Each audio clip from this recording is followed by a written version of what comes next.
National anthem.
Councilmember Rosa De Padilla, would you lead us in the pledge?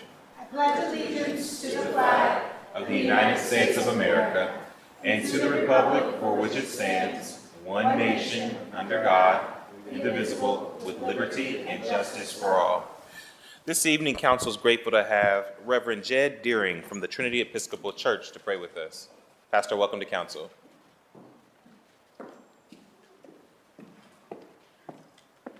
Thank you. Thank you, Council President. Thank you, Council members. I'm a proud resident of Westgate, West Side, Best Side, and rector of Trinity on Capitol Square, where we have etched above our doors and house of prayer for all people. Some of you, like me, might locate the divine in Jesus. For others of you, in your own faith traditions, in the power of the written word or the beauty of creation. Yeah. Wherever we find it, I hope you join in today's prayer as we seek to marshal all the forces of divine love right now to support our neighbors, our migrant, hungry, and homeless neighbors. Yes. Spirit of life, who created us in your image, grant us grace fearlessly to contend against evil and to make no peace with oppression. And that we may reverently use our freedom, help us to employ it in the maintenance of justice in our communities and among this city. God, to whom we give account for all our powers and privileges, guide the people of the United States and of the city of Columbus on this eve of the election, as they elect officials and representatives tomorrow. May they elect trustworthy leaders who make wise decisions for the well-being of our city, that by faithful administration and shrewd policies, the rights of all may be protected in our city. Heavenly Father, whose blessed Son Jesus came not to be served, but to serve, bless all here who, following in Jesus' steps, give themselves to the service of others. Bless this council and all Columbus City leaders with wisdom, patience, and courage, that the suffering, the friendless, the hungry, and the needy would find healing, community, food, and equitable opportunity in this city, this day, and always. Amen. Amen. Thank you so much, Reverend. Clerk, please call the roll. Bankston, Barosa de Padilla, Beatty de Akauer, Dorance Green, Remy White, President Harden. Any person who takes any action to obstruct or interfere with the conduct of tonight's meeting may be charged with disturbing a lawful meeting pursuant to Columbus City Code 2317.12. Any person who enters those areas of city council chambers reserved for city officials or invited guests may be charged with criminal trespass pursuant to Columbus City Code 2311.21. Thank you, Madam Clerk. Can I get a motion pursuant to the reading of the journal? Clerk, please call the roll. Bankston, Barosa de Padilla, Beatty de Akauer, Dorance Green, Remy White, President Harden. Are there any additions or corrections to the journal? Hearing none, the journal is approved. This week's communications received by the city clerk's office are listed on the agenda and will be published in the bulletin. Are there any other communications to be read into the record? Not at this time. Thank you, Madam Clerk. Before we go around the dais, I want to remember the life and the legacy of our former council member, Les Wright. Les Wright, who passed over the weekend, was the first African-American woman elected to Columbus City Council. She served this body for 9 years and was a champion in the business community, but also in the civic space. She created a program called SAVE that centered nonviolent work with community nonprofit organizations. I think for a lot of us, we stand on her her shoulders. And on behalf of a grateful community, I'll ask for a moment of silence.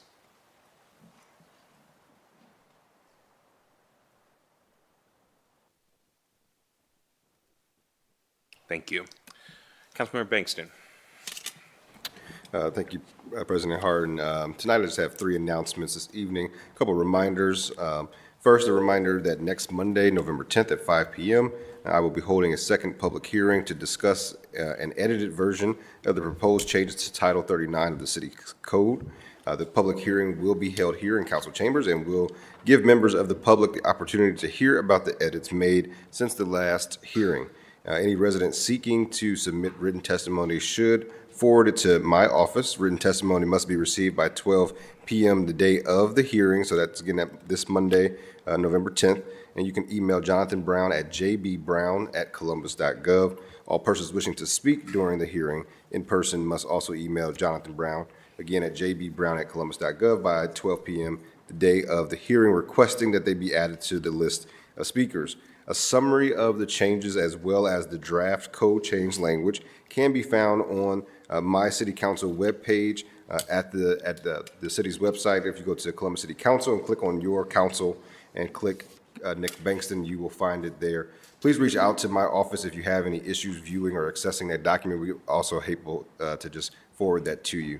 Additionally, another reminder that on Tuesday, November 18th at 4 p.m., I will be holding a second hearing to discuss a proposed amendment to Columbus City Code that would create a local rental registry of all residential rental properties within the corporate limits of the city. The hearing will share updates to the framework of the proposal that was shared during the first hearing. Just going to want to iterate that we have not drafted legislation yet. This is still working through that framework and proposal that we went through in the first hearing. All persons wishing to speak during the hearing in person must fill out the speaker request form by Monday, November 17th at 5 p.m.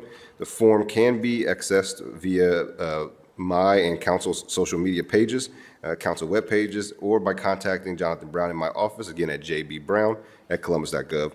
Written testimony must also be emailed to Jonathan Brown in my office by November 18th. The hearing testimony by 5 p.m. And a document highlighting the changes between the last version and the newest version will be live on the council webpage by this Friday. Again, the comparative side-by-side of the changes that we'll be going over in that hearing. Again, please reach out to my office if you have any issues accessing those documents. And lastly, I am happy and excited to announce that starting this Wednesday, the city's participatory budgeting process will be officially underway. 18 residents have volunteered their time to participate on a steering committee that will develop the framework for the process itself. Once that is complete, the steering committee, in partnership with the city, will unveil a guidebook for the process, which will structure the remaining components of the initiative in 2026. I am looking forward to seeing what the steering committee puts together, and I am excited to share that work with the community when the time comes. Again, this is a process that we have been really working on, and I'm excited because this will be shaped by residents and for residents. And so really looking forward to the work that that committee will do, but more importantly, looking forward to the work that we will collectively do in 2026 as we shape our neighborhoods and our communities.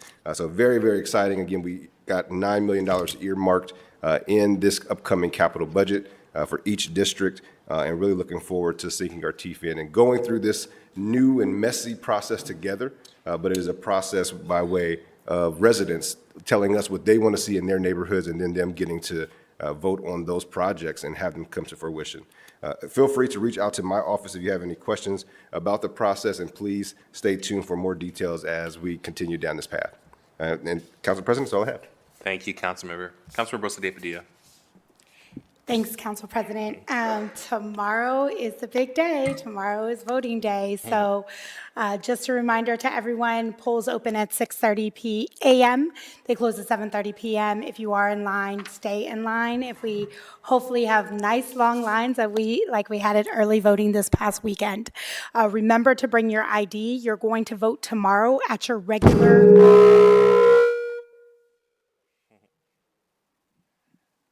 We good? That was just a big reminder to vote. That was putting an emphasis on my statement. To vote tomorrow, remember to bring your ID. You're going to vote at your regular polling place. You can find that online if you've moved or are uncertain. But please, please get out the vote tomorrow. Take a friend, bring a friend. We have lots of important things on the ballot. Things like the bond issue, lots of local races, a levy for the Adam board. So please make sure that you get out. If you do have an absentee ballot, it needs to be postmarked by today. So get that in the mail today if you do still have that at home, just a reminder. So please, please, please get out the vote. All politics is local. The things that affect you most are the things you see out the window. Everything that we talk about in these chambers on Monday through every day. So please, please, please, hope to see you out on voting day. Thanks. Thank you, Councilmember. Councilmember Beatty. Nothing this evening for me. Thank you, Councilmember De Alcara. Thank you, Council President. I have a couple of announcements. Veterans Day is coming up soon, but since we don't have a meeting on Monday, I'm going to announce some of this a little early. On November 9th, we have the Millvets Rally. Their Veterans Day rally takes place at the National Veterans Memorial Museum. It's from 11 to 4. It is a free event. There is going to be entertainment, a free meal, veteran-related vendors, and you get to visit the exhibits at the museum. On Veterans Day, that is November 11th, at 11 a.m., also at the Memorial Museum, is the Veterans Day ceremony. It is free. You can go online and reserve your free ticket at the Memorial Museum's website. And then lastly, I have one resolution this evening, and as I read the title, I'd like to invite Buck Bramlish, Executive Director of Franklin County Veterans Service Commission, up to the podium. Resolution 0252X-2025 to recognize and honor Veterans Day in the City of Columbus and commend the work of the Franklin County Veterans Service Commission. Since the armistice that ended World War I, we as a country have recognized November 11th as Veterans Day, a day to honor our nation's veterans, both living and deceased, a day to remember the sacrifices of those who fought for our liberties, a day to thank the brave men and women who answered the call to serve. Ohio is home to the 5th largest veteran population in the country, and many of those veterans call Columbus home. For the past 18 months, I've had the honor of getting to know many of these Columbus veteran residents and veteran support organizations as the chair of Veteran Affairs at City Council. And one of those organizations working tirelessly to ensure our veterans are connected to resources they need is the Franklin County Veterans Service Commission. And I'm grateful to have the executive director of the commission, Buck Bramlish, here with us today as we both recognize Veterans Day and commend the commitment to our veterans that he and his staff display on a daily basis. Buck, the floor is yours. Thank you. Councilmember De Alcara and all the council members, thank you for the invitation and taking the time to thank and recognize our veterans. Our agency, the Veterans Service Commission, dates all the way back to the end of the Civil War. Codified in the Ohio Revised Code now, it was about the local community assisting veterans, widows, and orphans way back then when there was very little for them. Today, every county in Ohio has a Veterans Service Commission with the same two primary, I call them core competencies. The first one is to provide emergency financial assistance. The second one is to provide or assist in a pathway to veterans benefits, most commonly through the VA. I would share with you that in 2024, our agency had almost 7,000 requests for emergency financial assistance. Out of those almost 7,000 requests, 98% of those that made a request got all or at least part of what they requested, to the tune of over $4.5 million in resources. Almost $2 million of that was in food and nutritional resources. About $1.5 million of that went to housing support, utilities. We provided over 6,000 round trips for veterans, widows, and widowers and the veteran's spouse to medical appointments. So that's in a nutshell, our financial assistance program. Our service work, providing that pathway to benefits most commonly through the VA, we filed over 1,000 claims for our local veterans and sometimes widows and widowers for benefits, earned benefits that the veteran and/or the widow or widower was entitled to. We not only help file, but we advocate for them the entire process, which right now, best case scenario is about 160 days. For complicated VA claims, it could extend into years. And we maintain that contact and try to provide support and advocacy. So that's what we do. It's a busy time. 2024 was the busiest year we've ever had in our history. 2025, our numbers are starting to approach 2024 numbers. And we've got a few months to go. So thank you for recognizing our veterans. I always say Veterans Day is about two promises. It's the promise that veterans made when they were 18, 19 years old, and they swore an oath to support and defend the Constitution. And then the second promise is our promise back to the veterans that we'd be there for them. So thank you for the honor of speaking here, and thank you for all that you do. Thank you again, for being here. We really appreciate your collaboration here with this council. And though we as a city are not a provider of the state and federal veteran programs, we are committed to continuing to find ways to support our veteran community here in Columbus. Do any of my colleagues have any questions? Yes? Not a question, just a comment. So I used to chair Veteran Affairs, and I know you and I have spent some time together, and I just want to thank you. My sister was a veteran. Her granddaughter is about to join the military, and one thing that certainly struck me when I was working with this committee is hearing from the folks, and especially as one of the largest employers in the city, how many veterans that we have that work for us across the city. But hearing their stories about, so much that they sacrificed, that their families sacrificed, the trauma that they had gone through, and the feeling that they often have once they come back home and trying to come back into society, that many times they don't have the support system that they need or that they're promised. And so I think to your point about remembering veterans on Veterans Day, it's not just about honoring their service, but remembering and keeping a promise to them for everything that they and their families have sacrificed and continuing to do right by them in a system that doesn't always do that, and recognizing that. So I just want to thank you so much for your service and for everything that you do to ensure that veterans get the things that they need. Thank you, council member. You are also been so supportive, and I would just tack on, if we want young people raising their hand and swearing that oath, then we've got to show them how we care for our veterans, and that's what you're doing with this proclamation, and that's what we do when we talk about veteran service, so thank you. Any other questions or comments? No? Seeing none, I move for adoption. Clerk, please call the roll. Bangston, Barosa de Padilla, Beatty de Akauer, Dorance Green, Remy Weiss, President Harden. Adopted.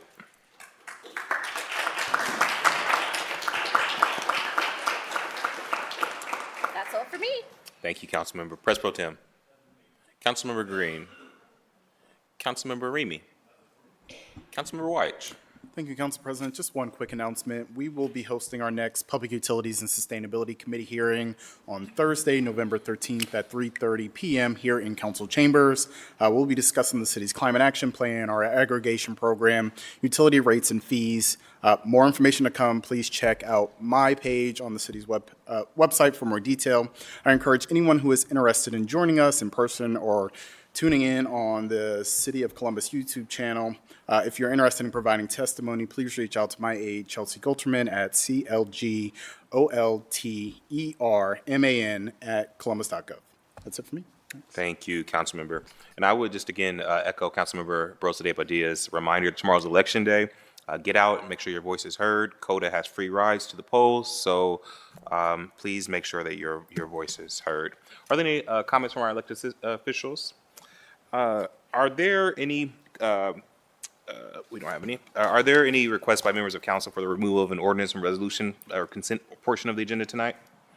Hearing none, may we now have a motion to waive the reading of the titles of third-day legislation by the clerk? Clerk, please call the roll. Bangston, Barosa de Padilla, Beatty de Akauer, Dorance Green, Remy Weiss, President Harden. Thank you. Will the clerk now read into the record ordinance numbers of 30-day legislation on tonight's agenda? In Finance and Governance Committee, we have ordinance 2720 and 2800-2025. Economic Development and Smaller Minority Business Committee, we have ordinance 2779-2025. Public Service and Transportation Committee, we have resolution 246X-2025, ordinances 2794, 2806, 2807, 2810, 2822, and 2836-2025. Neighborhoods, Recreation, and Parks Committee, we have Resolution 237X-2025, and ordinances 2606, 2699, and 2700-2025. Health, Human Services, and Equity Committee, we have ordinance 2850-2025. Public Safety and Criminal Justice Committee, we have ordinance 2878-2025. Public Utilities and Sustainability Committee, ordinances 2626, 2636, 2671, 2688, 2708, 2715, 2729, 2804, 2816, 2844, and 2856-2025. Housing, Homelessness, and Building Committee, ordinance 2853-2025. Rules and Policy Committee, ordinance 2857-2025. Thank you, Madam Clerk. There's no speakers on the first reading. The following ordinance appear on our agenda as consent actions. Will the clerk now read those into the record?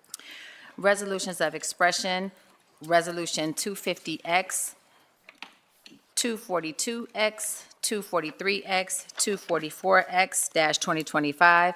Finance and Governance Committee, we have ordinance 2731, 2771, 2825, 2863, 2879-2025. Economic Development and Small and Minority Business Committee, we have Resolution 226X-2025 and Ordinance 2777-2025. Public Service and Transportation Committee, we have ordinances 2752, 2753, 2805, 2837, 2845, and 2858-2025. Neighborhoods, Recreation, and Parks Committee, ordinance 2697-2025.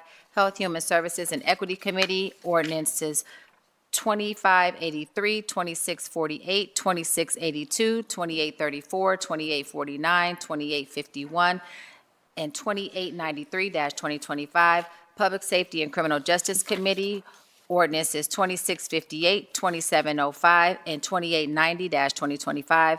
Public Utilities and Sustainability Committee, ordinances 2641, 2781, 2783, and 2882-2025. Housing, Homelessness, and Building Committee, ordinances 2398, 2724, 2811, 2815, 2854, 2855, 2860, 2927, and 2928-2025. Rules and Policy Committee, we have appointments from the mayor, A 143, 144, and 145-2025. Thank you, Madam Clerk. Are there any questions or comments on the consent portion of the agenda? Hearing none, may I have a motion to approve these items? Clerk, please call the roll. Bangston, Barosa de Padilla, Beatty de Akauer, Dorance Green, Remy Weiss, President Harden. Consent portion of the agenda passed. We'll now proceed with the second reading of 30-day postponed and emergency legislation. I'm going to go out of order this evening and start with the Housing, Homelessness, and Building Committee, and I chair that committee.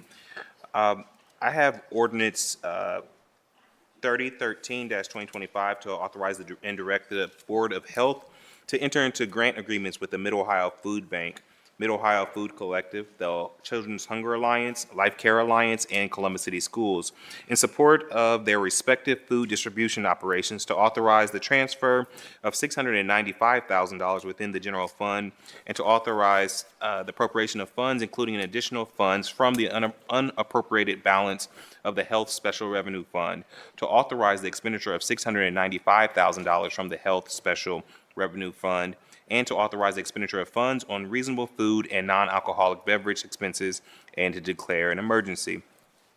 As I read these remarks, I want to welcome up Mike Cochran, Senior Vice President of Communications and Public Affairs. Mike, I heard you got married this weekend. Congratulations. It was a busy weekend. Tonight, I'm introducing emergency legislation to provide $500,000 to the Mid-Ohio Food Collective, $125,000 to Columbus City Schools, and $40,000 to the Children's Hunger Alliance, and $30,000 to Life Care Alliance. Last Monday, we introduced legislation to provide $25,000 in emergency funds to the Mid-Ohio Food Collective to help meet the growing need for food assistance in our community. At that time, we hoped that it would serve as a call to action, a spark to draw attention to this urgent need. When we passed that first measure, we didn't yet know whether the federal government shutdown would end or whether a short-term solution would be found to fund SNAP. Unfortunately, there is still no long-term federal solution, and lawsuits over SNAP funding continue. But what we do know is that our community has continued to step up in big ways and in small ways. Big ways like this legislation tonight, allocating hundreds of thousands of dollars to local organizations on the front lines. Big ways like the state of Ohio, our county commissioners, and the Columbus Foundation investing in food pantries to meet the moment.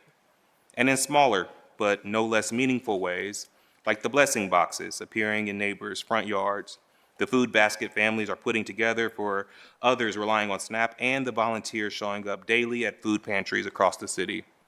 Even here at City Council, our food drive tonight collecting non-perishable goods is part of that collective effort.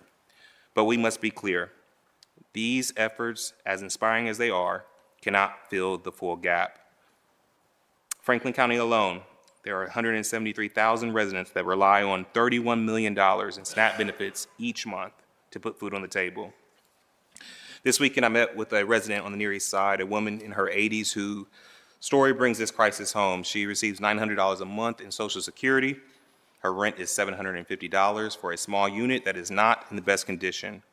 SNAP was how she met her most basic need, food. And now that program is in limbo, and she's left wondering how she'll eat. We'll have to keep working together to find real solutions. Our community cannot endure an ongoing shutdown, federal workers without paychecks, and families left without food assistance. We must act, and with urgency, and with compassion, and with collaboration to ensure that no one in Columbus goes hungry. Mike, I'm going to pass the floor over to you. The work that you have done over the last week and a half, 2 weeks, has been God's work. We are so grateful for the need, that gap that you are trying to fill. And this emergency legislation tonight is just another way that the city is trying to show our full support and stand up for our residents in their time of need. I'll turn the floor over to you, Mike. Thank you, President Harden. Thank you, President Pro Tem Dorans, and all members of council here this evening. We stand at a historic inflection point. SNAP is the first and best line of defense against hunger in America. And never before in its 60-plus year history have benefits been disrupted. The stakes for our community are monumental, as President Harden just lined out. 173,000 of our neighbors in Columbus and Franklin County rely upon SNAP each month to keep food on the table. These are children and seniors, working families, and people with disabilities, and SNAP is absolutely essential to them, to keeping food on the table, keeping kids in school, getting to work, and keeping a roof over their heads. For so many in our community, SNAP is the difference between healthy and hungry, and it is real life for so many of our neighbors. These benefits are also key to our local economies. Each month, $31 million not only go into the pockets of our low-income neighbors, but they also support local retailers, local businesses, and local jobs. And let's remember that SNAP recipients that can work absolutely do work. So these benefits also directly contribute to keeping our economy strong. Now let's be clear. Hunger is not a political issue. Right. People need food. The end. This should not be happening, and the charitable sector cannot replace federal programs. But we stand united in community to do all we can to ensure that nobody in this community goes hungry. Last year, Mid-Ohio Food Collective and our network of incredible partners across Central and Eastern Ohio served more families than we ever have before in our 45-year history. More than 5,000 families each day. But of course, 173,000 residents is a whole lot more than that. This is a moment of truth for Central Ohio, and we are grateful to stand with arms linked together, First with City Council, and thank you for getting the ball rolling with your action last week. But now seeing support coming from the corporate community, from the faith community, from employees at Columbus City Hall, and from everyday neighbors who are calling our offices, who are giving online, who are calling their local pantry and looking for ways that they can help. Because this is a generous community. And until Washington, D.C. does what they need to do to get benefits flowing and the government open again, we will be here together in community to make sure people have what they need. We are grateful on behalf of Mid-Ohio Food Collective and the people that we serve. We are grateful for this investment that keeps essential food stocked for local pantries and for our neighbors. We know that there is a lot of uncertainty of what is to come. We don't know how long this will go on. We don't know how long federal supports will last, even the partial benefits that were announced today. We don't know how this will truly impact our communities or our pantries. But what we do know is that we are grateful to have elected leadership and community leadership that stands up to challenges and says, in this community, we will be there for one another.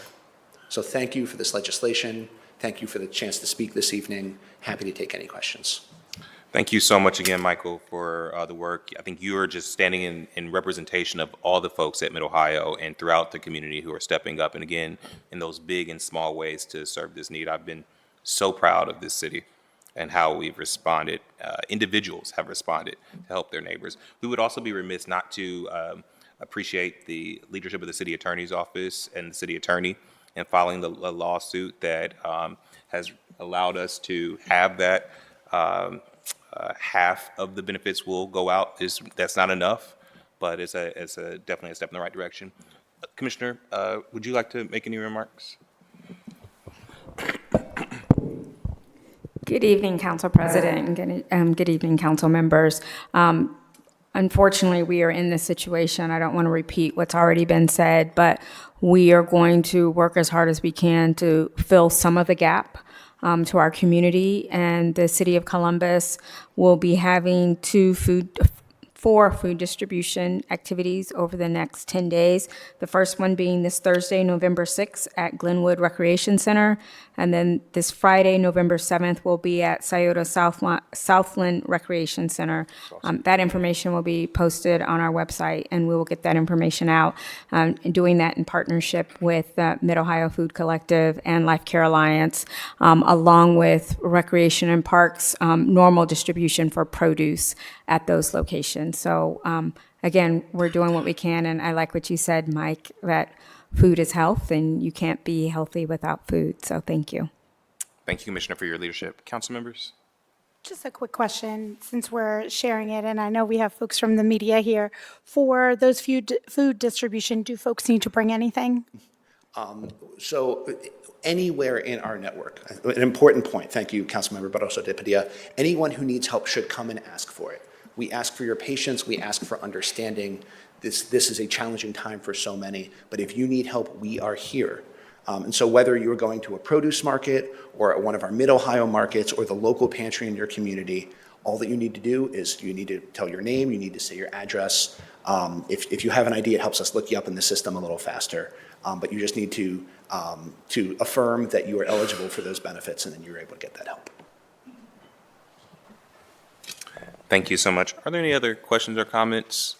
We do have one speaker on this ordinance. It is Mr. Nathaniel Wilkins. Thank you, Mike. Mr. Wilkins is speaking in favor of this ordinance. Welcome to council.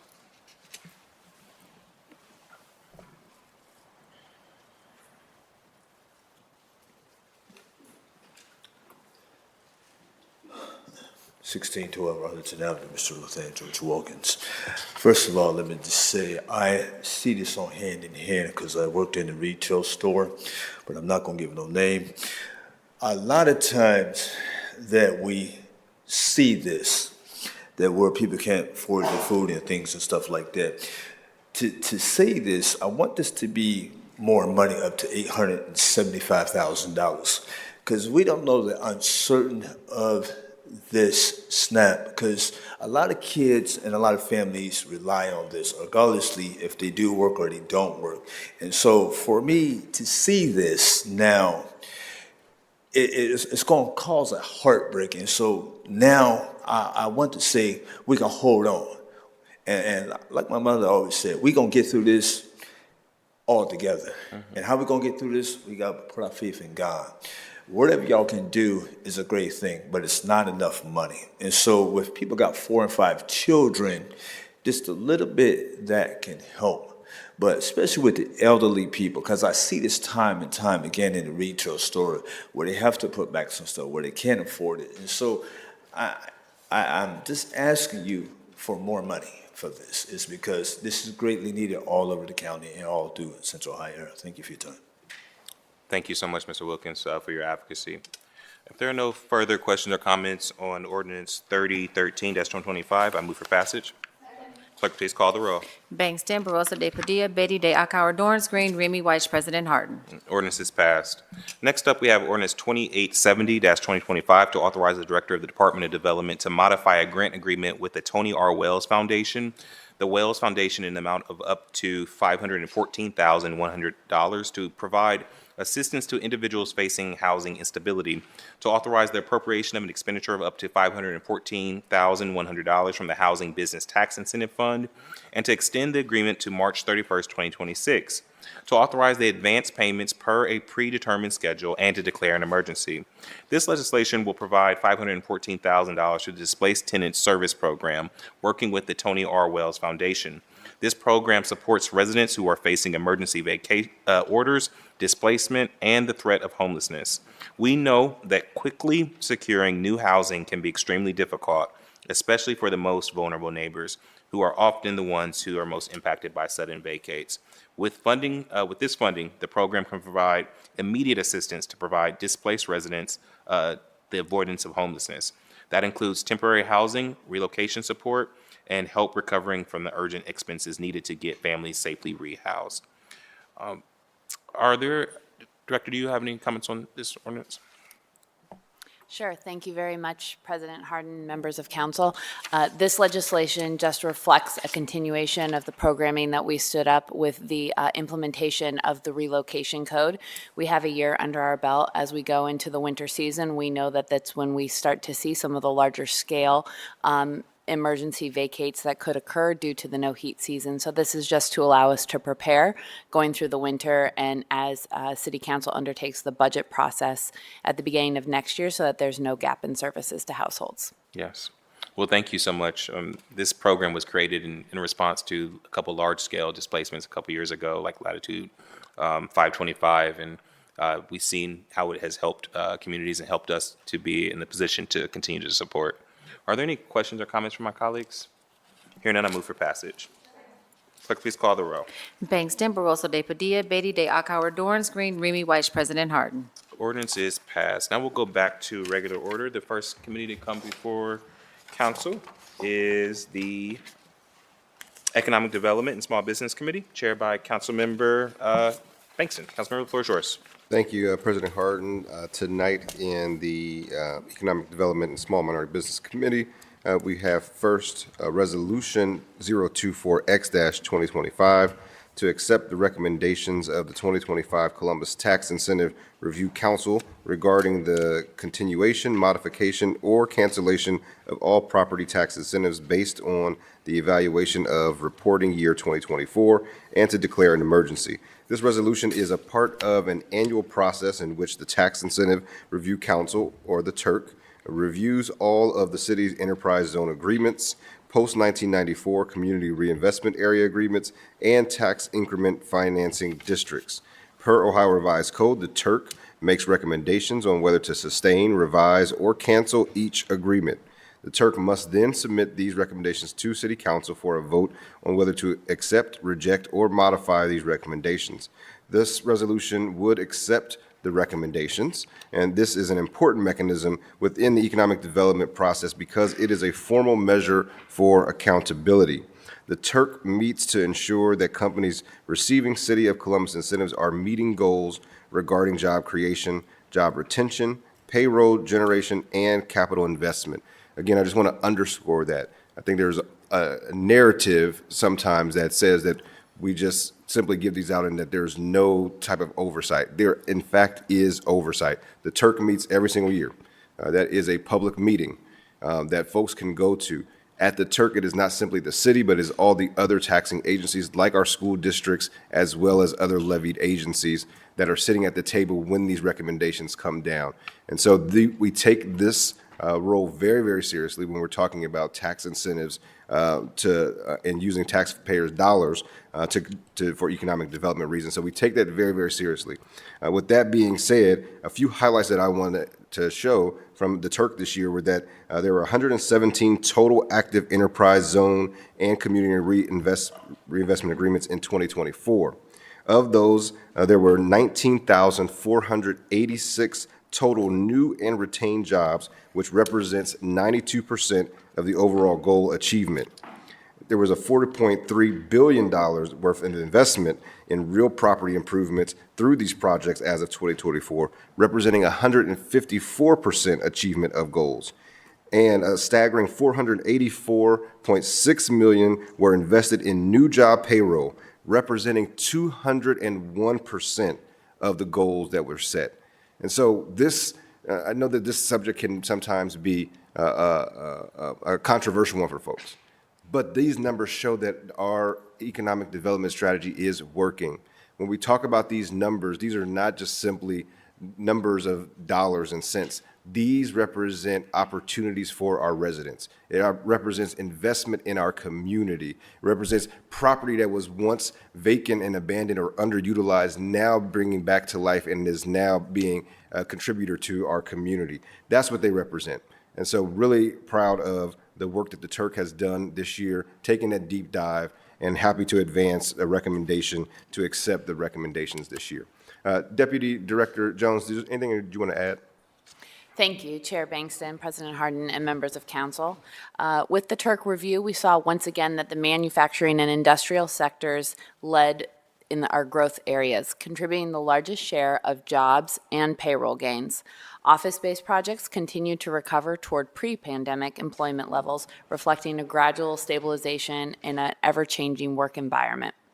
Of the 117 agreements reviewed, 114, or 97% were recommended to continue. 3 agreements were recommended for dissolution. The 3 projects recommended for dissolution did meet their investment goals, but did not meet the job creation goals. Thus, the Turk has made the recommendation to dissolve those agreements. Follow-up legislation formally dissolving the agreements will be presented to council after the formal adoption of the Turk recommendations this evening. The highlights that you covered show that the city's incentive portfolio continues to deliver exceptional results, driving economic growth, expanding payrolls, and strengthening Columbus's long-term competitiveness as you outlined. Thank you. Thank you for that, Deputy Director. And again, as we showed, this is an entire portfolio. So we looked at the entire portfolio. 97% of it is doing well. 3 are going to be dissolved. Since my time on council, I've already dissolved 5 agreements since that time. We take this very, very seriously.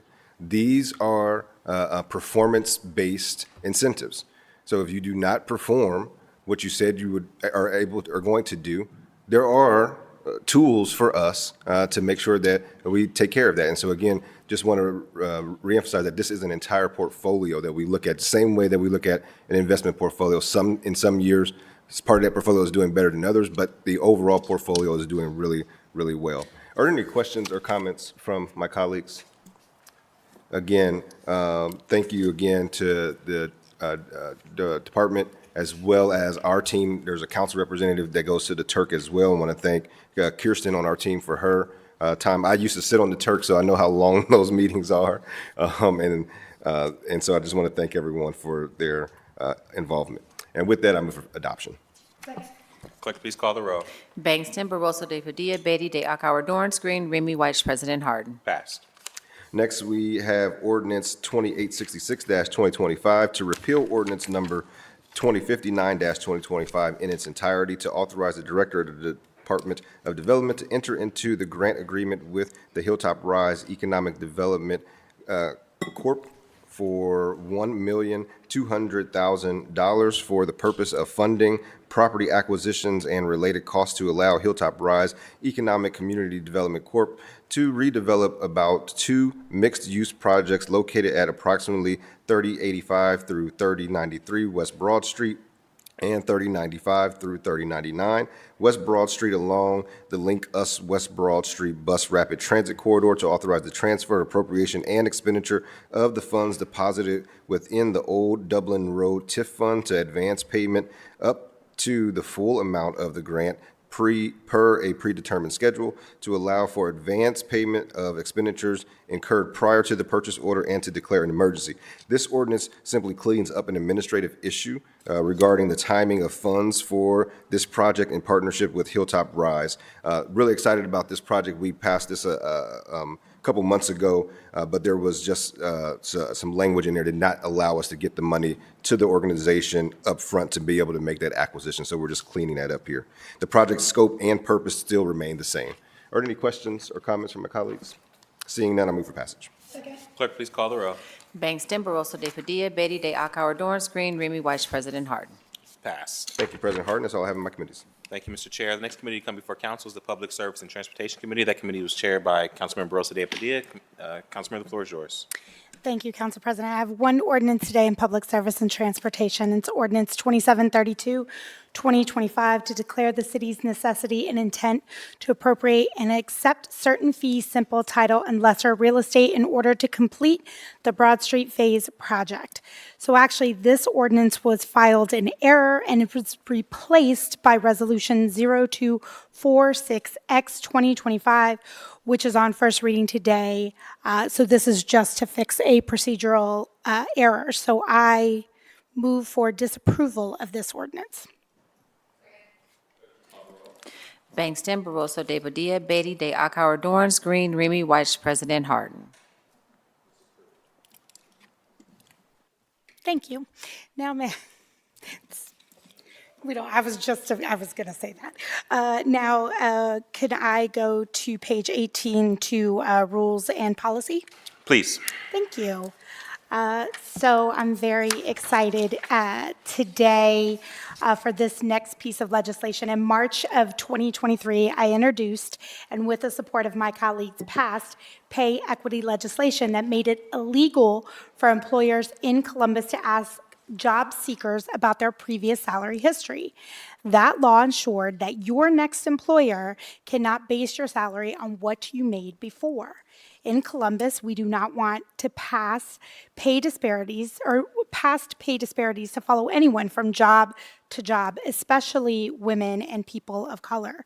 That legislation was a meaningful step towards narrowing the pay gap, which in my lifetime is only narrowed by a quarter for women, and we see that actually expanding back to more than a quarter. Last week, we held a successful hearing where we heard public testimony from 8 different organizations in support of this legislation. Tonight, I'm excited to introduce pay transparency as my Columbus Forward strategy. Ordinance 2898, 2025, to amend Chapter 2335 of the Columbus City Codes in order to require pay transparency in all job postings, to repeal the existing Chapter 2335. This pay transparency legislation will require employers within the city of Columbus to include reasonable salary ranges in all job postings. This legislation helps promote fairness in the workplace by ensuring job seekers have clear and accurate information about compensation. Pay transparency not only supports equity and reduces wage disparities, but also strengthens trust between employers and employees. Furthermore, it empowers job seekers by providing them with clear expectations during their job search and salary negotiations, ultimately fostering more informed and equitable employment decisions. By implementing these best practices, Columbus employers can remain competitive in attracting and retaining top talent while demonstrating a commitment to policies that reflect statewide and national trends towards greater workplace transparency and fairness. All of this matters not just for individuals, but for families and the economic growth of our entire city. I'd like to invite Barb Smoot, CEO of the Women for Economic Leadership and Development of WELD, to the podium. And why she's coming up, I just also want to thread the needle that as we talk about what folks are experiencing right now, this is such a time saver to ensure that as you look for your next opportunity, you are ensuring that that job is going to pay you what you need to take care of yourself and the people that you love. Barb, Thank you. Esteemed council members, thank you for the opportunity to address an issue that has helped create deep-seated economic inequity for women and people of color, pay disparity. As president and CEO of Women for Economic and Leadership Development, I applaud Columbus City Council for taking on this issue in general and specifically for recognizing the importance of requiring salary ranges on job postings. I salute Councilmember Lourdes Barroso de Padilla for spearheading this work and for understanding that fixing pay disparity requires systemic solutions and not once-and-done approaches. At last month's hearing on the proposed legislation to require employers to add pay ranges to job postings, community leaders spoke fervently in support of this proposal for a variety of important reasons. Liz Brown, president and CEO of YWCA, shared information that for the first time, the gender pay equity gap is increased instead of decreased. As she, Kelly Griesmer, president and CEO of the Women's Fund of Central Ohio, and Liz Gordon-Canlis, managing director at Zora's House and WELD, all shared in their testimonies, the increased pay gap hurts families. It prevents women and people of color from being able to create wealth for their families. For every dollar that women earn, data show that they redeploy 90 cents back into their families and communities, paying for childcare, putting food on the table, rent and housing. Closing the pay gap clearly is good for community. At the hearing, WELD, along with the other community leaders, shared a wealth of data on the business case for the proposed amendment. They also shared the very human element, the human toll that the lack of pay equity and transparency has on people, especially women and people of color. Women's Fund board member LaChandra Baker shared a personal story of struggles her mother went through just to provide for her family.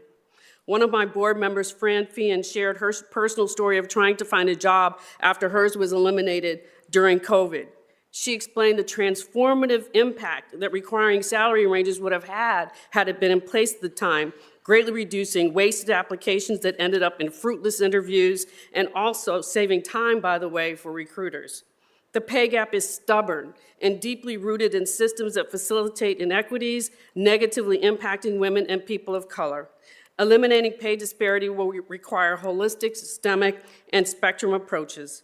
The adoption of the Columbus Commitment Pay Equity Pledge and banning the ability to ask for salary history were necessary and critical steps in the continuum. Without the inclusion of salary ranges on job postings, the door is still very much open for those who wish to sidestep the intent of the elimination of salary history disclosure on job applications. Employers may be very quick to focus on what they may perceive as the downside of the amendment, the cost to change the processes, the lack of flexibility in a hiring process, how hard it's going to be to do this. Nelson Mandela said, "It always seems impossible until it is done." As I shared in the October hearing, the benefits far outweigh perceived downsides. Employers are going to save time, both for the job applicant and the employer. It would attract more candidates. 80% of workers are more likely to apply for a job that includes a salary range. It improves the applicant quality. It may provide companies a competitive edge, especially in a tight job market. It provides more transparency and equity. For all these reasons and more, it is mission critical to take this very important step to amend Columbus City codes to require increased pay transparency in job postings. So much of everything in life has a price to it. Heart surgeons can tell you how much they're going to charge you for surgery. This is one simple next step that employers can take to make it just a little bit more fair for everyone at the table. In summary, I applaud this work. I applaud the fact that we are continuing on something that has been very stubborn and difficult to eradicate, and that is pay disparity. Thank you. Are there any questions? Thank you. As I said at the hearing, thank you for your leadership. I think WELD is a tremendous gift to this community, not only giving women guidance, but giving them the tools that they need to succeed, and not just women, but also the men that also support us and helping us to do the things that we need to get done. So thank you for your testimony. Thank you for being here today. I sincerely appreciate it, and for all the work that you do with WELD. Thank you, Councilwoman Barosa de Padilla, and all the male allies and other allies and City Council who work at your side to help make this happen. Thank you. Absolutely. I want to also thank Zora's House, the YWCA, WELD, Central Ohio Labor Council, or the Central Ohio Labor Council, yes, the Women's Fund, the Women's Commission, the Columbus Chamber of Commerce, and the Human Service Chamber for their partnership and insight into creating the strongest and best piece of legislation. I also want to give a big thank you to my team, my girl gang, Kirsten Associ from our Legislative Research Office, Jessica Casares, and Amaris Lemus from my team for their time and commitment in making this legislation possible. I'd like to open up to my colleagues for any questions or comments. I thank you so much for this legislation. Being someone who's about to turn 65, I've had a lot of years of paid discrimination. When I was elected to council, a colleague asked me, how I liked the new job. And I said, I'm finally getting paid as much as the white men doing the same job. This work really matters. Thank you. Thank you, Council Member. I appreciate that. I think, this piece of legislation with the salary history ban certainly is not the silver bullet to closing the pay gap, but it is helping to narrow the pay gap. It is ensuring our unions get it right. With collective bargaining, it's ensuring that folks know upfront what they're going to get paid. They're getting paid for the work. They're getting paid what they deserve to be paid for the work and not who they are. And so these pieces of legislation is getting at that, and it's ensuring that no matter who you are in the city of Columbus, if you're a single dad, if you're a single mom, if you're grandparents caring for someone, if you're a single person, that you will earn just a little bit more, especially at a time when people are feeling the pinch of so many things that are happening, that this is ensuring that everybody in our community makes more money. Any other questions? With that, I move for passage. Congratulations, Councilmember. Thank you for your leadership. You have been on this for a long time. You've done the work. I said this at the hearing. You built the community coalition. You engaged everyone, and you passed a really substantive, good piece of legislation that will improve our citizens' lives. So just congratulations. And you're an overachiever. You're the first councilmember to pass a Columbus Forward piece of legislation this year. So there you go. Well, thank you. Just saying, women get things done. That's what yes. Clerk, please call the roll.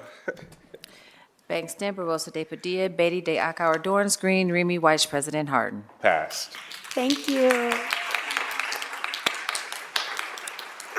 I just want to say, when we passed the first piece of legislation, we said we were just getting started. So with this piece of legislation, I'm just saying we're not going to stop. So thank you all. Thank you for your support. We're not done. Thank you, Councilmember. Next committee to come before council is the Neighborhoods, Recreation, and Parks. That committee is chaired by Councilmember de Akauer. Thank you, Council President. I have a couple of ordinances this evening.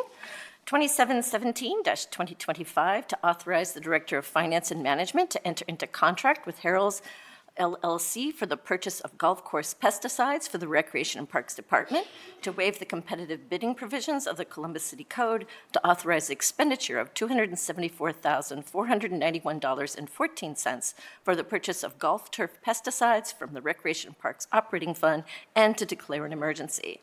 Harrell's is the current supplier of golf fertilizers and pesticides for city golf courses and has provided the product in a timely and accurate manner with no concerns or issues to the end user. With the changes to the pesticide application program in 2017, the Golf Division has been able to reduce the number of applications and product while producing noticeable results with improved playing conditions. The waiving of competitive bidding is in the best interest of the city, as the pricing structure set by Syngenta Golf Course pesticide supplier requires the same pricing to be offered by each local vendor. An emergency is being requested in order to meet the fall order purchasing program deadline of December 2025. Are there any questions or comments from my colleagues? Seeing none, I move for passage. Clerk, please call the roll. Bangston, Barosa de Padilla, Beatty, De Akauer, Dorance Green, Remy Weiss, President Harden. Passed. Thank you. Next, we have ordinance 2884-2025 to authorize the city clerk to enter into a grant agreement with Columbus Recreation Parks Foundation to authorize an expenditure from the Neighborhood Initiative Subfund and to declare an emergency. Adopt a Center is an annual community initiative led by the Columbus Recreation and Parks Foundation that brings holiday joy and essential resources to families across Columbus. Through partnerships with local businesses, civic groups, and individual donors, the program adopts more than 30 Columbus Recreation and Parks community centers and programs each year to provide warm meals, winter clothing, hygiene items, toys, and household essentials to residents in need. In 2024, Adopt a Center served over 8,000 Columbus residents by distributing more than 6,500 meals and thousands of gifts to youth, families, and seniors. The program helps ensure that every family, regardless of income, can celebrate the holiday season. By engaging volunteers and donors citywide, Adopt a Center fosters a stronger, more compassionate community while supporting the mission of connecting people through nature, wellness, and creativity. Tonight, I'd like to invite Kiana Mitchell, Executive Director of the Columbus and Recreation and Parks Foundation, to join us and talk more about the importance of the Adopt a Center program, as well as the general mission and work of the foundation. Welcome to Council, and the floor is yours. Good evening, Council. Thank you so much for giving me the opportunity to speak and share more about our Adopt a Center program and the impact that we make during the holiday times. As Councilmember Nancy De Akauer mentioned, we provide warm meals, hygiene kits, and warm clothing items for youth and families in Columbus. As what has been mentioned already, our community centers and programs are not just about recreation. They're also about funding and helping our community with critical resources that they need. Some of the things that have already been mentioned today include produce markets and also serving as warm shelters during the colder months. With this program, we will be able to serve our families during difficult times. As we've already mentioned, we anticipate even greater need due to uncertainty caused by the federal government, uncertainty and shutdown, and the ripple effects that will face Columbus families and the resources that they need. With City Council's investment, Adopt a Center can continue by providing critical resources and hope to families when they need it most. Thank you again for your leadership and partnership in ensuring that every child and family in Columbus has a safe and joyful holiday season, and I'm happy to answer any questions that you may have about the Adopt a Center program. If folks out there are interested in donating or volunteering, where can they go to get information? Yes, so you can visit our website at crpfoundation.org. There are opportunities to get involved, whether it be volunteering your time to serve meals or helping us with distributing the warm clothing items and toys for families, or you can be a sponsor. We have our sponsorship packages located on our website that you can review. In addition to that, we also have an Amazon wish list. So you can go on there and choose items, whether it be a warm coat or toys or other items for the community. So there's plenty of opportunity to help and support, whether it be dollars or time, or by just picking up an item from that wish list. Thank you. Do any of my colleagues have any questions? Well, I've signed up to help at the buffet dinners for several of them, so I'm looking forward to that. If there are no other questions or comments from my colleagues, I move for passage. Clerk, please call the roll. Bangston, Barosa de Padilla, Beatty, De Akauer, Dorance Green, Remy Weiss, President Harden. Passed. Thank you, Council President. That's all of my committee tonight. Thank you, Madam Chair. Next committee to come before council is the Health, Human Service, and Equity Committee. That committee is chaired by Councilmember Green. Councilmember, the floor is yours. Thank you so much, Council President. Tonight in our Health, Human Services, and Equity Committee, we have two ordinances on second reading. The first is Ordinance 2741-2025 to authorize the Executive Director of Celebrate One of the Office of, authorize the Executive Director of the Office of Celebrate One and the Board of Health to accept a grant from the Ohio Department of Children and Youth in the amount of $1,462,800 for the Maternal and Infant Vitality Initiative Project through June 30th of 2027, to authorize the appropriation of up to $1,462,800 from the city's general government grant fund and to declare an emergency. This project will allow Celebrate One to focus on 9 zip codes in Franklin County with the greatest potential to impact the birth outcomes and address disparities in preterm births, low birth weight, and infant mortality across Franklin County. It will also provide funds for the Fetal Infant Mortality Review Program that identifies local infant mortality issues and develops recommendations and initiatives to reduce infant deaths. Funds will cover a percentage of the cost for the team managing the project, as well as some operational expenses. Emergency action is requested at this time to meet payroll needs of this team, as well as so that we can continue impacting the lives and birth outcomes of women and families in Columbus, and expend the grant funds within the required time period set by the Ohio Department of Children and Youth. Do any of my colleagues have any comments or questions? Seeing none, I move for passage. Clerk, please call the row. Banks, Timber-Wilson, De Padilla, Beatty, De Akauer, Dorance Green, Remy Weiss, President Harden. Passed. Thank you. Our second ordinance tonight is Ordinance 2745-2025 to authorize the Board of Health to enter into a contract with DAS Health Ventures LLC for data archival and hosting services for the period of November 15th, 2025 through December 31st of 2025 in an amount not to exceed $55,300, to authorize the expenditure of $55,300 from the Health Department Grant Fund, to waive competitive bidding requirements, and to declare an emergency. Columbus Public Health has a need to provide archival has a need to archive the health records and data from their existing electronic medical record system, which is NextGen, and hosting services to access this data on another server as they are moving on to their new electronic medical record system, which we approved a few months ago, Epic. These services will be provided at Columbus Public Health, 240 Parsons Avenue, and via cloud hosting. And then again, the contract period is from November 1st, 2025 through December 31st of 2025, and so emergency action is needed in order to begin this process quickly and accommodate the time frame for the transfer. Are there any questions or comments from my colleagues? Seeing none, I move for passage. Clerk, please call the row. Banks, Timber-Wilson, De Padilla, Beatty, De Akauer, Dorance Green, Remy Weiss, President Harden. Passed. Thank you, President Harden. That is all for me tonight. Thank you, Madam Chair. The final committee to come before council is the Public Utilities and Sustainability Committee. That committee is chaired by Councilmember Weiss. Councilmember, the floor is yours. Thank you, Council President. Tonight in Public Utilities and Sustainability Committee, we have 3 ordinances. This is coming before us. First, I have Ordinance 2453-2025 to authorize the Director of Public Utilities to enter into a guaranteed maximum reimbursement agreement with Western Property LLC for the Upper Scioto West Sub-Trunk west of Cosgray Road, Jameson Estates project to amend the 2025 capital improvement budget to authorize a transfer of cash and appropriation within the sanitary bond fund to authorize an expenditure of up to $7,328,451 from the sanitary bond fund and to declare an emergency.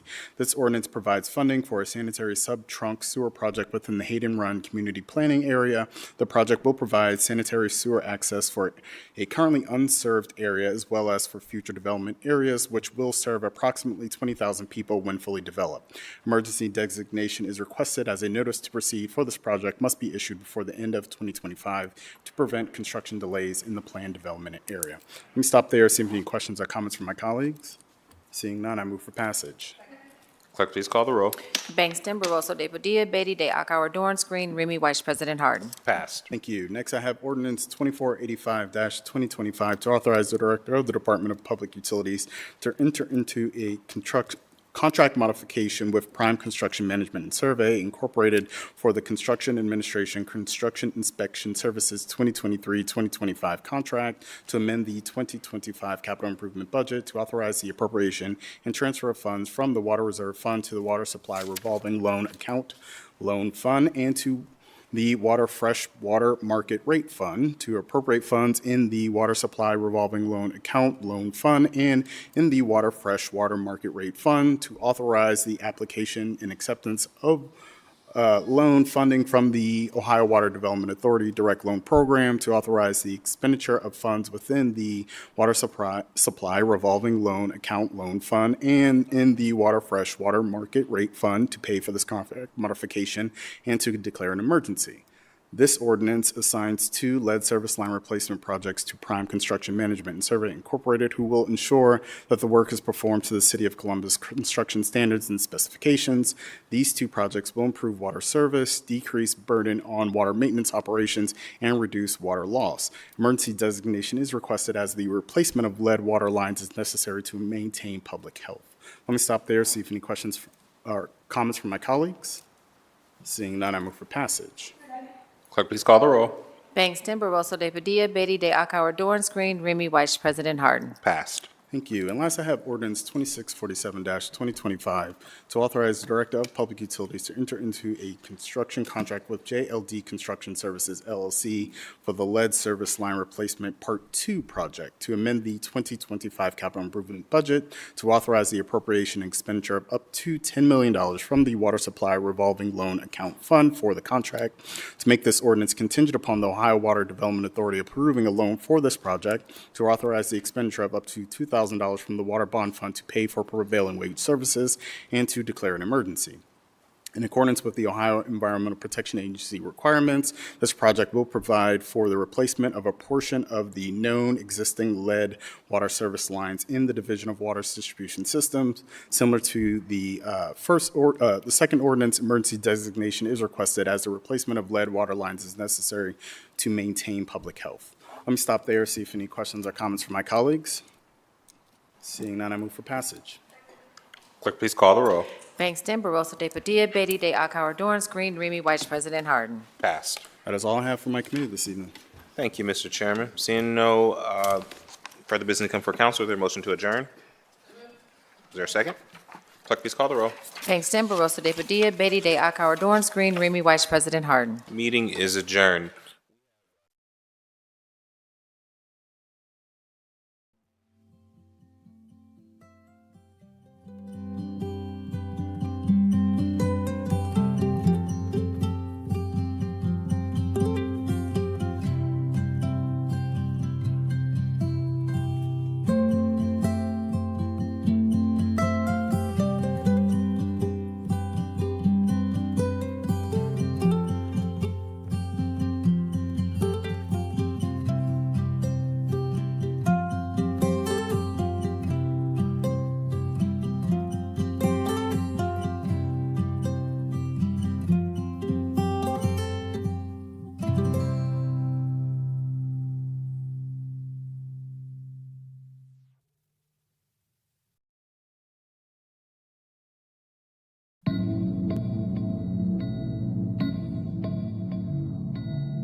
Clerk, please call the row.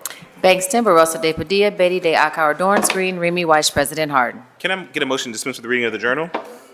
Clerk, please call the row. Bangston, Barosa de Padilla, Beatty de Akauer, Dorance Green, Remy Weiss, President Harden. Are there any additions or corrections to the journal? Hearing none, the journal is approved. We will now go to the zoning committee. Councilmember Dorance chairs that committee, and all members serve on it. Councilmember, the floor is yours. Thank you, Council President. As always, before we begin tonight's zoning agenda, allow me to briefly explain our rules pertaining to speaking for council on rezonings and variances. We only hear staff presentation for ordinance that have a disapproval from recommending body, or if we have a public speaker signed up to speak against an ordinance. We permit 3 speakers on each side of an ordinance, 3 proponents, 3 opponents. We ask those speakers limit their remarks to 3 minutes per the standard rules of City Council. All speakers on a council variance, including city staff, area commissioners, applicants, and members of the public, will be sworn in before they give testimony. Representatives of the area commission are always able to speak on an ordinance who do not need to fill out a speaker slip, but we do ask that you alert city staff of your intention to speak at this hearing. We do have 1 public speaker tonight on our agenda. On the advice of the city attorney's office, so we'll now swear in city staff. Please stand and raise your right hand and be sworn in. Do you swear or affirm the testimony you're about to give shall be the truth, nothing but the truth, that you shall answer and pains a penalty of perjury? If so, please say I do. I do. Thank you. Please let the record reflect that Tim Dietrich in the Department of Building and Zoning Services and Dan Bleschman from the Division of Traffic Management in the Department of Public Service have been sworn in.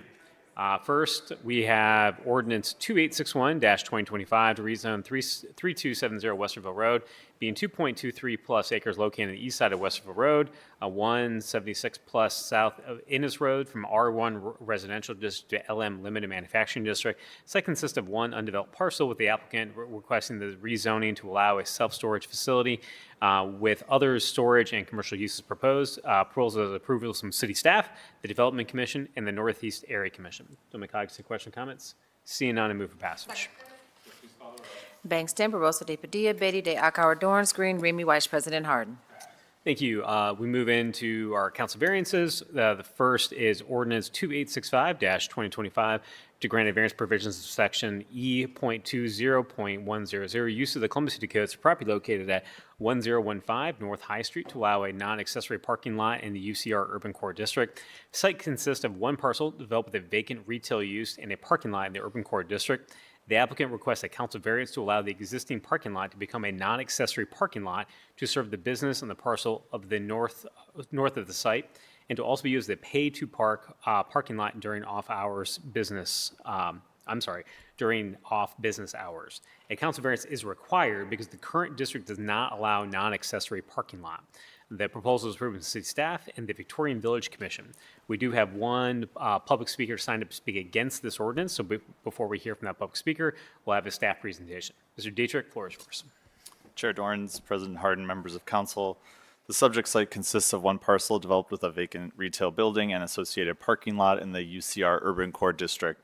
The requested council variance will allow a non-accessory parking lot to serve both the business located immediately north of the site and as a pay-to-park parking lot during off-business hours. North, south, and east of the site are mixed-use developments in the UCR Urban Core District. West of the site is a multi-unit residential development in the R4 Residential District and a parking lot in the CPD Commercial Plan Development District.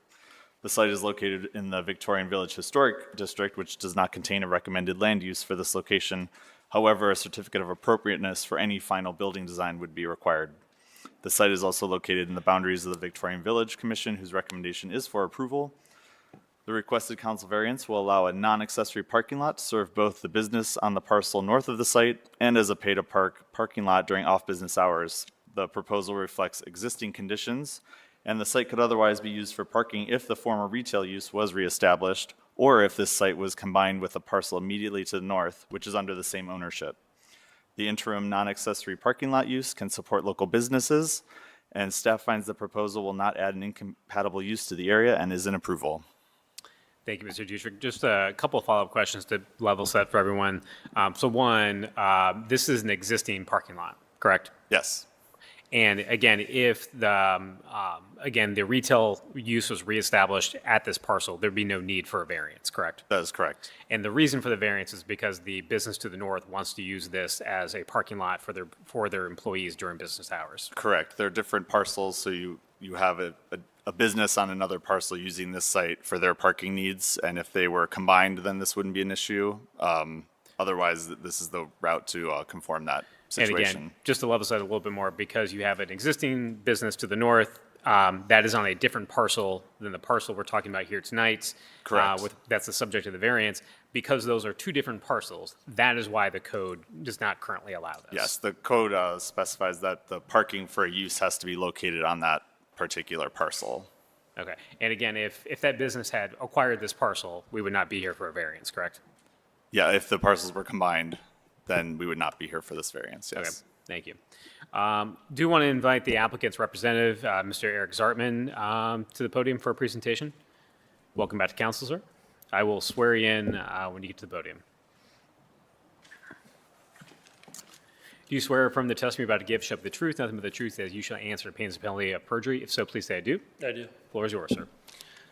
Thank you, Chair Jordans, President Harden, members of council. My name is Eric Zartman. I'm a zoning attorney from Underhill and Hodge. I represent Equitas, which is a nonprofit community healthcare system serving the LGBTQ plus community in Columbus, Ohio. The purpose of this request is to resolve a zoning violation that Equitas received earlier this year. And then granting this use variance will resolve that zoning violation. No changes are proposed to the site, and as currently planned, the site will remain exactly as it is today.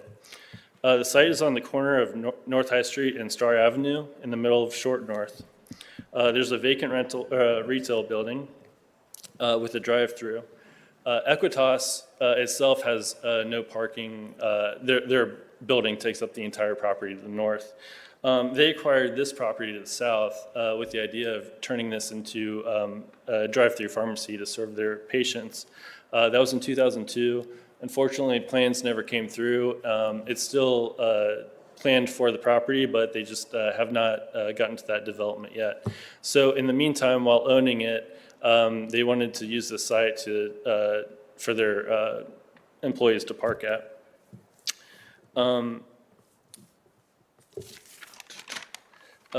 So the site used to be zoned C4 until the zone in phase 1 last year. And while it was in C4, this non-accessory parking lot was a permitted use. And so when zone in rezoned the property and that was no longer a permitted use, that is what caused the violation.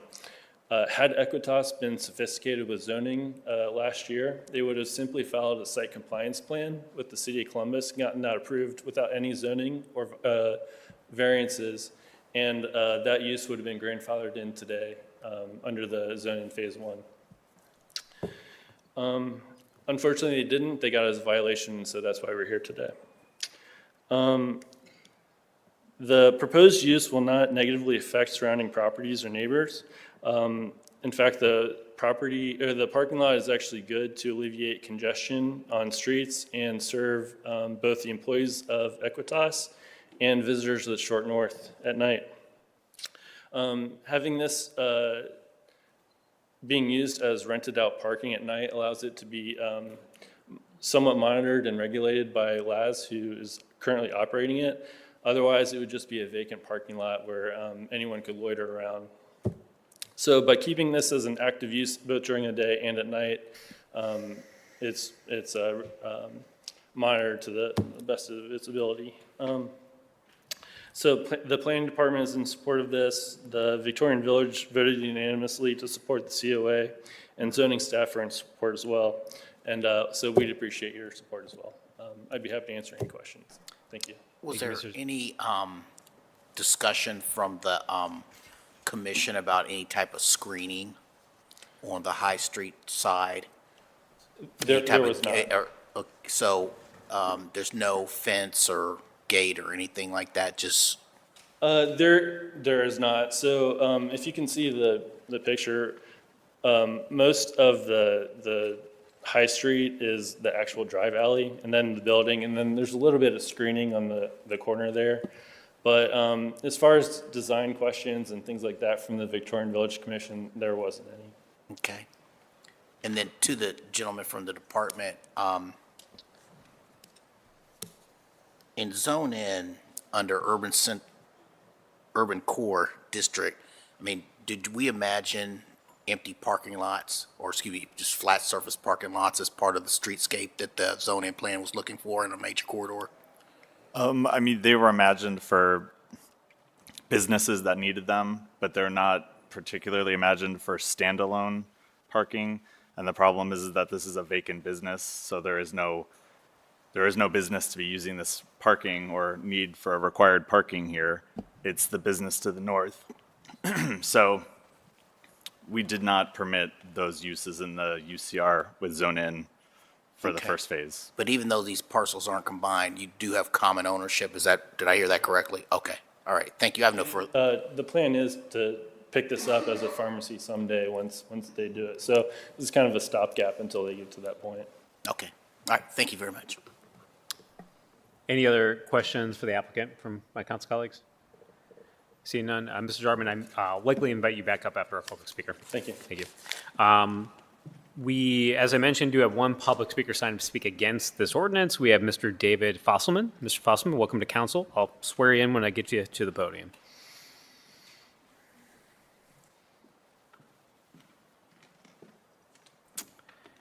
Raise your right hand. Do you swear or affirm the testimony you're about to give shall be the truth, nothing but the truth, as you shall answer on pains and penalty of perjury? If so, please say I do. I do. Floor is yours, sir. Thank you very much. Thank you, Council, for the opportunity to speak on this issue. I represent the Star Avenue Condominium Association, which is composed of 30 through 34 West Star Avenue, which is 3 separate condos. I own in 30 and 32. My friend and neighbor Alex is also with me tonight. He owns and resides in 34 West Star. These are the properties which are immediately adjacent to this lot to the west. We do have a lot of concerns with this. It does sound like when Zone In went into effect, it was really to prevent the concerns that we are having with this lot. We have had many, many, many issues with noise, which we have not really had addressed previously. I will say we have not reached out to the owners of that building, but just through non-emergency complaints and things like that. During the weekend, when you would expect it to be really noisy on a high street, also at midnight, 1, 2, 3, 4, 5 in the morning on Tuesday. So this has been a big issue, people just going after the bars close, playing their music as loud as possible in this area, screaming, urinating on cars, on the buildings surrounding it.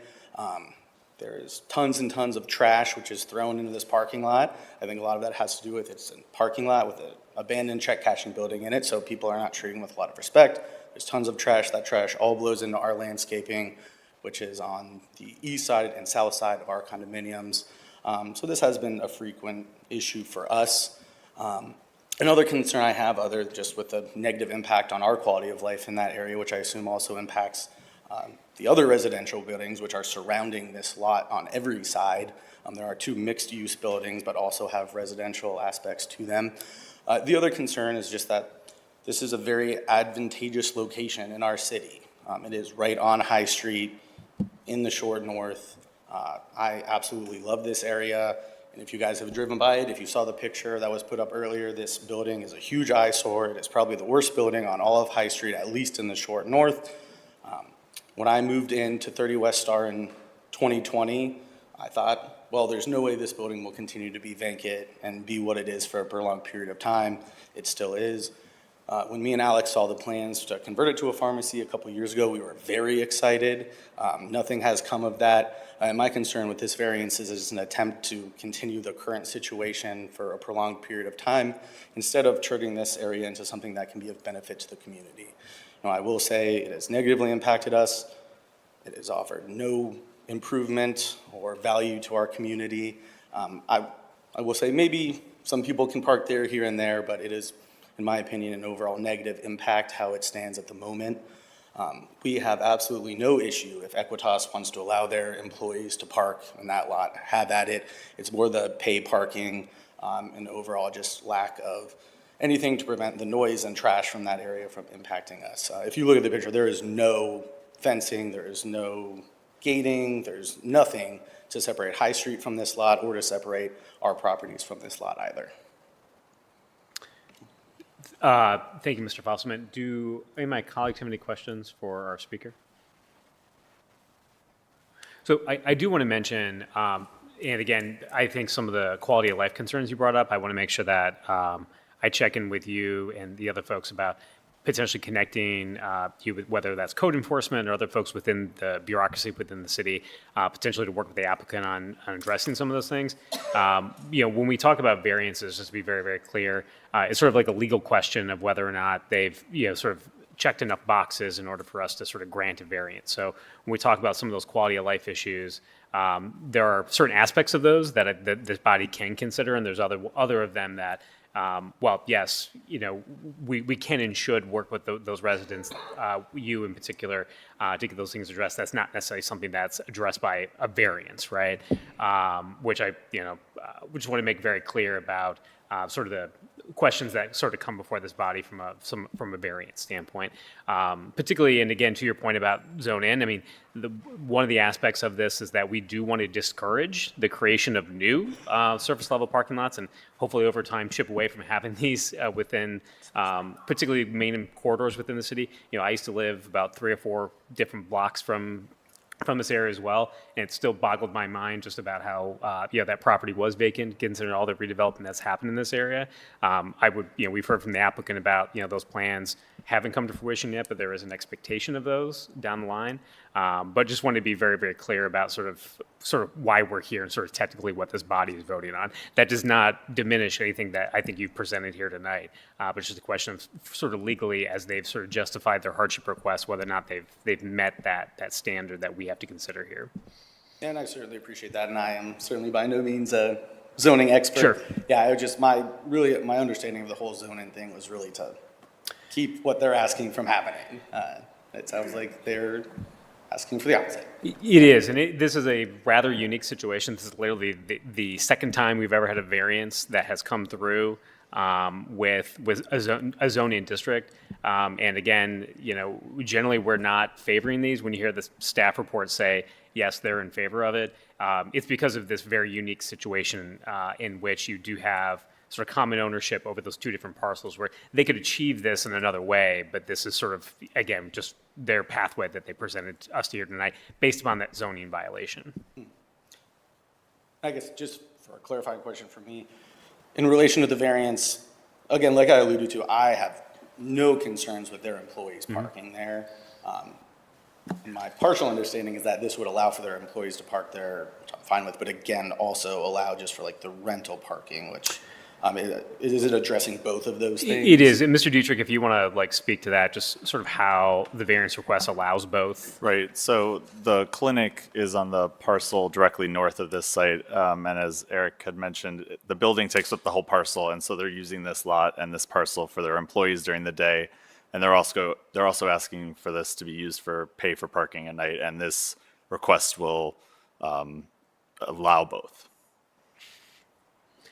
And again, I want to invite the applicant back up about their ability to manage that, because one of the things I think, for me anyways, is hearing about having, and I want to ask them this question about how that's being managed right now, because it sounds like there are some questions from a quality of life standpoint about what the impact of that is.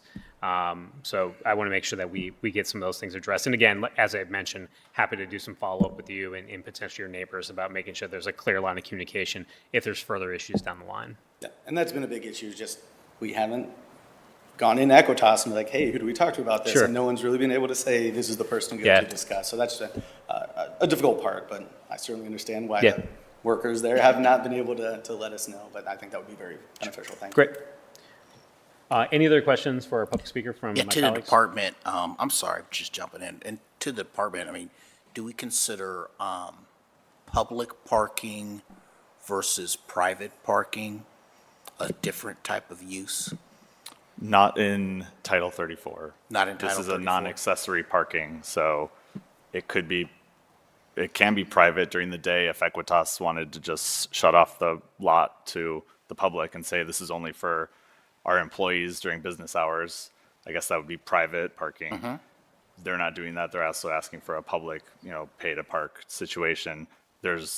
They're both considered non-accessory in this case with the Title 34 district here. Councilmember Barosa de Padilla. I don't have a question for our public speaker. I do have a question for our. Great. Mr. Any other questions for our speaker? Mr. Faust, thank you for coming. Appreciate it. Eric.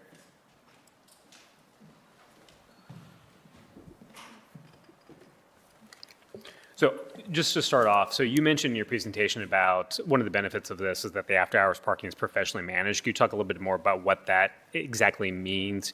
Since we do have, folks within the neighborhood that have concerns about whether or not that management is actually helping to address some of the issues that can occur when you have, private parking in an area that has a lot of nightlife in it. Yes, thank you, Chair Dorns. So the lot is currently managed by Laz Parking, who is a big operator of private parking spaces here in Columbus. I'm not exactly sure, like, their day-to-day, how, if, like, there's no one on site, so I imagine someone travels through every now and then and checks tickets and stuff like that for who's there. But I can say definitively that whatever Laz's involvement is with regulating this property, it is higher than what would be if no one is regulating it. So I think the alternative of having nightly commercial parking for visitors to the Short North is actually a positive. And one of the reasons why they initially started renting this to hiring Laz to rent this out was specifically for this issue. There were too many loitering around in this parking lot, and best of both worlds, they could both make money and also have it managed by a company at night when they're not there. So that was actually the initial intent of signing them up. So I don't exactly know the degree to answer your question specifically, but I can say it is more regulation than if no one's there at all. Councilmember? So to be clear, the building that is on the lot, that is part of it, correct? Or no, is that where it's split off, the building that's there? So if you're looking at this, we're talking about the thing in the white. Yep. Equitas is in the building to the north, just to the north there, which takes up the entire lot, and they don't have any parking there. So one wonder that I have is I think part of the management is, I don't think it's just the management. I think it's also the aesthetics of it, right? I think that's also, my wonder is if Equitas, even in the interim of when they want to build something, is there beautification efforts? Is there, even some of the screening for, the apartments or the condos that are around, like some investments that they could be making in the lot to make it, both more aesthetically pleasing, but I also think there are some strategies there that could also help with some of the concerns that the neighbors bring up. Absolutely. I think that's a great point. And I mean, there's certainly some opportunity here to make the site look better. As Mr. Fastman was saying, and he's not wrong, it is like an eyesore, and there probably is a better and better use for this property someday. Equitas does not want it to stay in this unused condition. It's not profitable to them even. They're sitting on a nice property. They have full intent to make this a nice pharmacy someday. I wish I could have addressed this particularly with the adjacent neighbors or even Victorian Village Commission if it had come up at the time. We could have worked through things to make everyone happier about how to make the property look better. They have told me some of their concerns just before this meeting, and I was surprised to hear some of them: trash, people peeing on stuff. So I can guarantee that we'll do our best to, from this point forward, be a better neighbor in taking care of those things and have a contact point for neighbors when there are an issue. We do have not for nothing, we do have a program called 614 Beautiful. Equitas is a nonprofit. That could be a part-time investment. I'm happy to also reach out to Equitas to talk to them. We did the same thing we had a vacant lot that we painted a mural on the entire building and cleaned it up and did some other things. And, folks haven't tagged it. It addressed the loitering issue, just some other things that I think that, again, other strategies that help beyond just the maintenance that I think would make neighbors happy, that I think would, you know, even if it's an interim before they do the building of the pharmacy, because I think just promising what's going to come and it's not going to take another 2 years doesn't really address any of the issues that we have now. But I think if we can get creative together, so I'm happy to do that, to reach out to Equitas and just have a conversation with them, because again, I think putting in some other strategies to address some of the things that you're concerned about and the neighbors are concerned about, but certainly to add, to be an additive to the community. I mean, we've even done like parking lot murals. I mean, something that we're looking at in other spaces, right? And those things do add to the aesthetic, and it also adds to some of the concerns that folks have, so. Thank you. I appreciate the opportunity and absolutely looking forward to that. Thank you. Councilman Marini? Yeah, I was just going to say, from a public safety perspective, I know that we're going to be digging into this a little bit further, holding both operators and landlord or owners responsible for what happens in those lots, especially late at night. So, you know, just to be certain, you know, this is going to be a focal point. You might want to tell Equitas that, you know, this is something that we'll be looking at further and making sure, because that loitering, that stuff that's happening late night, it's not going to happen, you know, in the future. We've got to find ways to solve some of these problems, and certainly the accountability goes back to the operator and the ownership. So just wanted to point that out. Thank you. Thank you. Appreciate that. I think there might be, are there lighting issues in that parking lot as well? Yes, so I think that that's also part of it. That's what we found on some other parking lots that we're working on the Near East Side. I mean, the lighting issue is also big, just because what happens in the dark, right? So I think that's also part of, I mean, I would just say again, there are opportunities here to improve what is there. Are they paving the lot then after they? No, the intent was to keep it exactly the same. However, the things that you're mentioning, I think there actually is a lot of opportunity there, especially because we're talking about the intent of the site is to keep the footprint the same and stuff, and turn it into a pharmacy. So things that we can do now can actually continue with that future use. So definitely excited about that.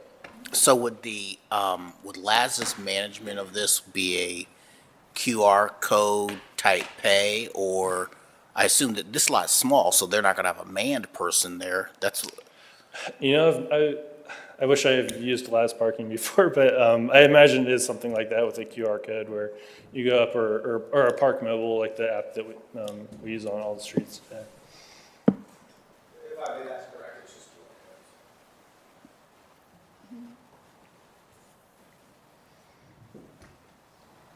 do you think your client is amenable to coming back with a more defined plan? In this type of variance, I'm going to the chair real quick.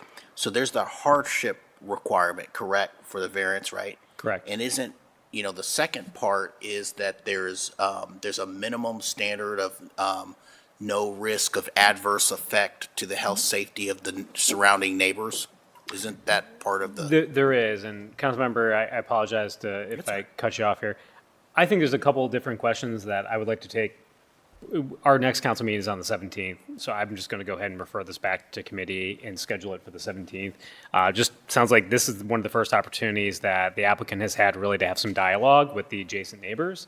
We will be back on the 17th. I would imagine some of that dialogue can happen by then, considering, unless Mr. Dietrich from the department, as far as the applicant's not going to have any additional sanctions against them with the zoning violation between now and the 17th. Is that No, correct? it's my understanding if you're actively working to address that violation, that there's no further action being taken. Okay, so, I'm sorry, Councilmember Green? Can I ask a clarifying question?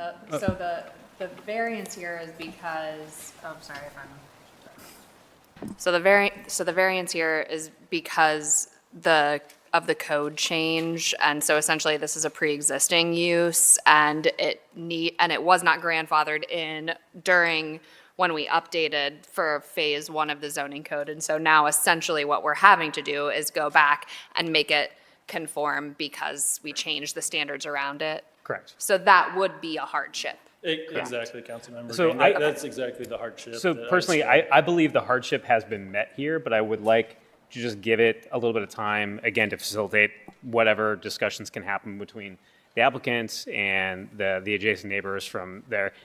Again, I'm fully supportive of this request, but considering there's a little bit of dialogue, I think would be helpful to happen between now and the 17th. I move to refer this back to committee to November 17th of 2025. Second. Bangston, Barosa de Padilla, Beatty, De Akauer, Dorance Green, Remy Weiss, President Harden. Thank you, Council President. That's all we have for tonight's committee.